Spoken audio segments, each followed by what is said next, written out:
उयो माथि देखिएको डाँडो नै मनाङकोट हो। अब हामी त्यहाँ जाँदैछौँ। उयो अगाडिबाट बाटोबाट हामी चाहिँ मनाङकोट जान्छौँ है।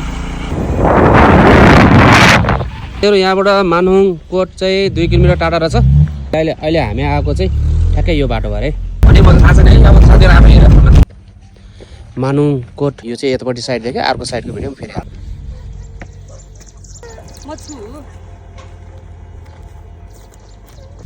भ्यूज हेर्ने चाहिँ यहाँ अगाडिबाट छ है। अगाडि अघि नै देखेको भ्यू टावर चाहिँ यही नै हो है, अगाडि देख्नुहुन्छ। यहाँबाट अगाडि हेरौँ है त साथीहरू।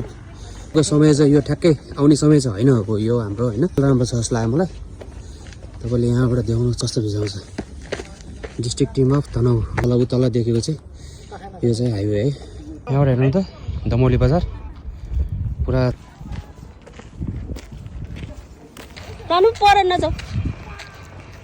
मनाङकोटमा हामी अहिले आइपुगेका छौँ होइन। यहाँ मनाङकोट आउने क्रममा हामीले एउटा रेस्टुरेन्ट देख्यौँ यहाँ दाइले।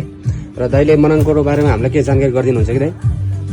हजुर नमस्कार, म अमरेला डिस्ट्रिक्टको। त्यसमा हामीले खाना नाइट डिनर चिकन डिनर, बिहानको ब्रेकफास्ट सानो अन्डा ब्रेड जाम चिया अनि रुम एड हुन्छ। अहिले भने त असोजदेखि फागुनसम्म चाहिँ राम्रो भ्यूजहरू देखिन्छ। ल यो चाहिँ अमरेला रिसोर्ट चाहिँ यो दाइको यो छ है। उहाँको चाहिँ बादल माथिको रेस्ट्रो भन्ने छ यो मनाङकोट अमरेला रिसोर्ट। यो उहाँको चाहिँ यो खालको छ यहाँ चाहिँ। र तपाईँलाई मैले चाहिँ उहाँको यो बस्ने कटेजहरू चाहिँ म देखाउँछु है। उहाँले अघि भन्नुभएको चाहिँ कटेजहरू चाहिँ यो है तल हेर्नु त। हुसोहरू लागेको बेलामा हिमाल माथि बसे जस्तो बादल माथि बसे जस्तो खालको चाहिँ हामीलाई चाहिँ अनुभव हुनसक्छ। त्यो मसित भएको फुटेजमा हजुरहरूलाई भ्यू हाल्ने कोसिस गर्नेछु। यहाँबाट भ्यूज कस्तो देख्छ भ्यू टावरबाट हेरौँ है। त्यो पनि समयमा धेरै व्यापक चर्चा लिन सकेको ठाउँ हो यो।